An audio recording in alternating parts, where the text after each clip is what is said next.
তো হ্যালো বন্ধুরা, আজকে তোমাদের জন্য একটা লম্বা ভিডিও নিয়ে এসেছি। সম্পূর্ণ ভিডিওটা দেখবে। যেসব ভাইগুলো আমাকে কমেন্ট করেছিলে যে দাদা আমাদের এইসব কমেন্টের উত্তর তুমি একটা লম্বা ভিডিওতে নিয়ে আসো, তো আজকে তোমাদের কাছে নিয়ে এসেছি লম্বা ভিডিওটা। শুরু করতে চলেছি কিউএনএ ভিডিও। এসএসসি জিডির কোন বইটা ভালো, এসএসসি জিডির জন্য তোমাদের কোন বইটা ভালো, সেই বইটা তোমরা যদি অর্ডার করতে চাও তাহলে হোয়াটসঅ্যাপে যে নাম্বারটা আছে আমি দিয়েছি, এই নাম্বারটাই তোমরা মেসেজ করবে, ঠিকানা দিবে, তোমাদের বাই পোস্ট অফিসের মাধ্যমে পৌঁছে যাবে। বইটা কিন্তু আমি কিনে করে বিক্রি করছি না, বইটা ডাইরেক্ট পাবলিকেশন থেকে যাচ্ছে, ছাপাখানা থেকে। কথাটা বুঝতে পারছো? আর বইটা অ্যানালাইসিস করা আছে, মানে বইটাকে পুরো একদম সমস্ত বইকে চেক করে তারপরে ওই বইটাকে সাজেস্ট করা হয়েছে। রেফার বাই অসীম মাহাতো একটা লিফলেট, একটা ছোট কার্ড দেওয়াই থাকবে তার ভেতরে। বুঝতে পারছো? তো বইটা যাদের অর্ডার করা থাকবে হোয়াটসঅ্যাপ নাম্বারে কমেন্ট করবে, মেসেজ করবে, অবশ্যই বই পেয়ে যাবে 3 থেকে 4 দিনের মাথায়। পেড আগেই করতে হবে, ফ্লিপকার্ট থেকে কম রেটে পাবে। এরপরে যে 5 কিলোমিটার রানিং করলে পেটে খুব ব্যথা করে, ভাই এটা ব্যথা করার কারণটা বলে দিচ্ছি। এটা আমারও প্রথম প্রথম হতো। এটা ব্যথা করার কারণ হচ্ছে যে আমরা জল কম খাই। যখন আমরা রানিং করি শরীর থেকে অতিরিক্ত পরিমাণে ঘাম বেরোয়, আর ঘাম যদি না বেরোয় তার মানে ওটা কোনো পরিশ্রমই নয়, কোনো রানিংই নয়। তাই ঘাম যখনই বেরোবে, পেটের ভেতর থেকে শরীরে ঘাম বেরোচ্ছে, নর্মাল যেটা বেরোয় তার থেকে বেশি বেরোয়, আর সেই কারণেই পেটে ব্যথা করে, শিরাটা টান পড়ে যায়। জল বেশি খেলে সেটা তোমার হবে না। আর জল বেশি যদি না খেতে পারো তার জন্য একটা ওষুধও আছে, ঠিক আছে? সেই ওষুধটার নাম হচ্ছে অ্যালকাসোল। এই যে, ঠিক আছে, আমি নিজে ব্যবহার করি, আমার কাছে এখনো আছে অর্ধেক, মানে অর্ধেকের থেকে কম আছে। আমি যখন রানিং করি এই ওষুধটা ব্যবহার করি, কারণ জল এমনিতেই কম খাওয়া হয় সাধারণ মানুষের, মানে সবার তো হয় না, কিন্তু ওষুধটা খেলে জলে 1 গ্লাস জলে মিশিয়ে মানে মিক্স করে যদি খায় তাহলে জলের পরিমাণটা বেশি খাওয়া হয়, আর তখনই তোমার পেট ব্যথা ধীরে ধীরে ঠিক হয়ে যাবে। তো এটা যে কোনো ডাক্তারের কাছ থেকেও জিজ্ঞেস করে নিতে পারো, এটা কোনো সমস্যা নয়, আমি নিজে ব্যবহার করি। খাওয়া দাওয়ার ব্যাপারে বলো, দেখো ভাই, সকাল বেলায় ঘুম থেকে উঠে তোমরা মানে ভেজা ছোলা গুড় দিয়ে খাবে। এরপর অনেকে কমেন্ট করেছে দাদা খেজুর গুড় খাবো না আখের গুড় খাবো। আরে ভাই, খেজুর গুড়ও যা আখের গুড়ও তাই। ওটা খাওয়ার কারণ হচ্ছে গুড় একটা এমন একটা জিনিস শরীরে ছোলার সাথে খেলে প্রচুর স্ট্যামিনা তৈরি করে, মেন কথা হচ্ছে এটা। তারপরে তুমি কলা খাও, ডিম খাও, রুটি খাও, ঠিক আছে, কিন্তু রানিং এর পরে খাবে, রানিং এর আগে কিছু খাওয়ার প্রয়োজন নেই। রানিং এর আগে যদি খেয়ে রানিং করতে যাও তাহলে হয়ে গেছে, কাজ হবে না আর কিছু তোমার রানিং ফানিং। বাড়িতে পড়ে 131 নাম্বার পেয়েছি, ভাই আমি তো আগেই বলেছি যে একাডেমিতে যদি যাও সেখানে যে 4টা প্রশ্ন তোমাকে পড়াবে, 4টা প্রশ্ন পড়াতে তারা 2 ঘন্টা পার করে দেবে, কিন্তু বাড়িতে তুমি 4টা প্রশ্ন যদি পড়ো 10 মিনিটেই হয়ে যাবে, ঠিক আছে? এরপর হচ্ছে কলেজে পরীক্ষা একদিনে মাঠ একদিনে কি করব দাদা।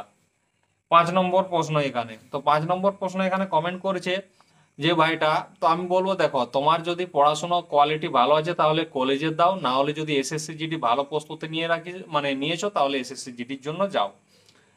কি কি বই পড়তে হবে, হোয়াটসঅ্যাপে যে নাম্বারটা দিয়েছি সেখানে কমেন্ট করবে, মেসেজ করবে, তোমাদের বইয়ের জন্য অর্ডার সেখানে পেয়ে যাবে।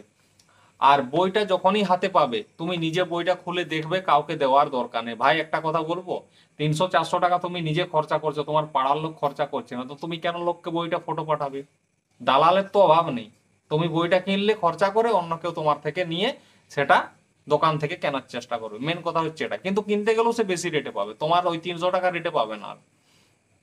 রানিং টিপস, রানিং করার জন্য প্রথমে দেখো, প্রথমে আমি রুম থেকে বেরালাম, কোনো একটা জায়গাতে গেলাম, হেঁটে হেঁটে রানিং করতে, সে মাঠে হোক বা রাস্তাতে হোক, দিয়ে সেখানে ডাইরেক্ট দৌড়ালে তো হবে না, আগে হাত পা পুরো এরকম এরকম করে একদম পুরো ঘুরিয়ে ঘুরিয়ে শরীরটাকে মোটামুটি লাফিয়ে লাফিয়ে হালকা গরম করতে হবে, মাত্র 2 থেকে 3 মিনিট।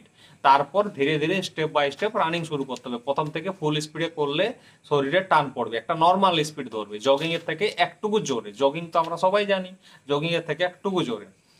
এবার ও যে হাঁপিয়ে যায়, দেখো আমি যদি প্রথমে রানিং স্পিডে বাড়িয়ে দিই তাহলে তো ভাই হাঁপাবই।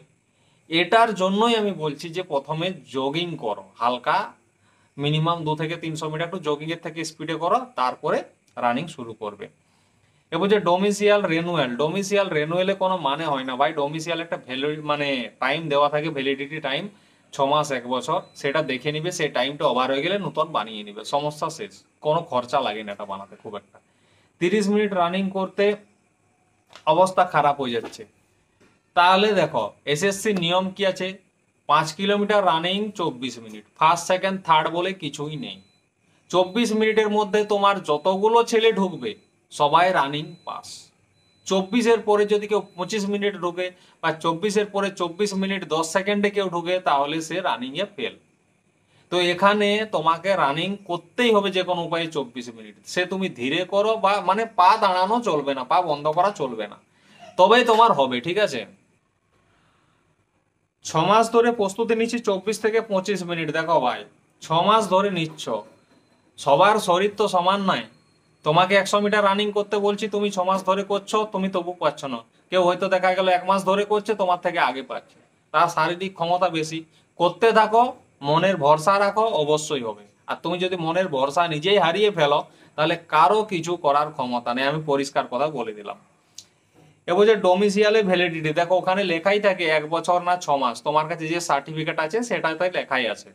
ঠিক আছে, এখানে কমেন্ট করেছে বলছে কম নাম্বার পেয়ে বেশি বলে। দেখো ভাই এই কথাগুলো কারা বলে? যারা একাডেমিতে গেছে 15,000 টাকা 10,000 টাকা দিয়ে একাডেমিতে ভর্তি হয়েছে, দিয়ে বাড়িতে গ্রামের লোককে বুক ফুলিয়ে বলছে আমি একাডেমিতে ভর্তি হয়েছি, আমি চাকরি পাবো, আমি বেশি নাম্বার পাবো।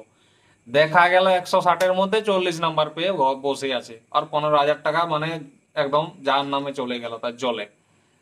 তো সে তো লোককে বলবে না যে আমি 40 পেয়েছি বলে লজ্জায়, সে তো বলবেই আমি 80 পেয়েছি, 90 পেয়েছি, 100 পেয়েছি।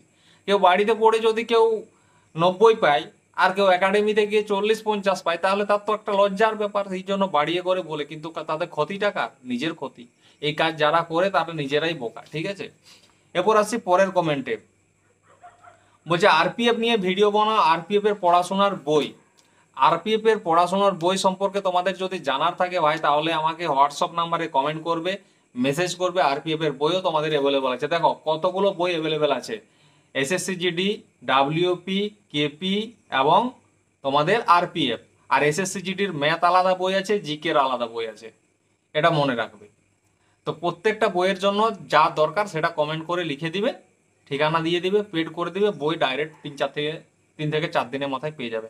আর আমার এই ভিডিও দেখে যে বই অর্ডার করেছে সেই ছেলেটার আমি একটা ভিডিও ছেড়ে দিয়েছি, তোমরা অবশ্যই দেখে নিতে পারো চ্যানেলে গিয়ে।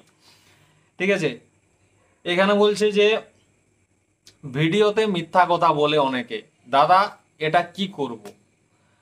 তো এখানে দেখো একাডেমির লোকেদের কাজই হচ্ছে তোমাকে ভিডিওতে খুব মোটামুটি মিষ্টি মিষ্টি মিষ্টি কথা বলে আকৃষ্ট করবে। সেখানে যখন যাবে কিছুই পাবে না, কিছুই না, গরু গাধার মতন টাকা দিবে, একদম সিনেমা হলে পড়ে থাকবে। পড়ালো, কেউ কোচিং এ গেল, কেউ গেল না। এমন একটা একাডেমি আছে মানে 24 পরগনাতে, যেখানে টাকা দিয়ে ভর্তি হয়েছে, নিজেরাই বই পড়ছে, ক্লাসে যায় না কেউ। হয়তো দেখা গেল 100টা ছেলের মধ্যে সেখানে 70টা ছেলে গেল, 30টা ছেলে গেল না। কেন গেল না? তাদেরকে বলেছে ইংলিশ আর হিন্দিতে পড়াশোনা হবে, হচ্ছে কিসে? বাংলাতে। আর সেই মেয়ে সেই ছেলে সিবিএসসি বোর্ডের, সে বাংলা বুঝতেই পারবে না, তো সেই জন্য সে যায় না। এরকম ছেলে পর্যন্ত বোকা বনেছে ওখানে গিয়ে। তো আজকের যে ভিডিওটা বানালাম অনেক লম্বা চওড়া বানালাম তোমাদের জন্য, আশা করি ভিডিওটা বুঝেছো।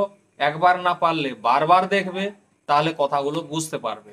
আর আমি যতটুকু কথা বলি বইয়ের ব্যাপারে, যারা যারা বই অর্ডার করেছো কমেন্ট করবে, অবশ্যই তোমরা বাকি ছেলেদেরকে সাহায্য করো, তাহলে বুঝতে পারবে সবাই যে আমি সঠিক কথা বলি না মিথ্যা কথা বলি। তো ওকে বন্ধুরা, ভিডিওটা ভালো লাগলে চ্যানেলটা সাবস্ক্রাইব করে লাইক কমেন্ট করে শেয়ার করবে।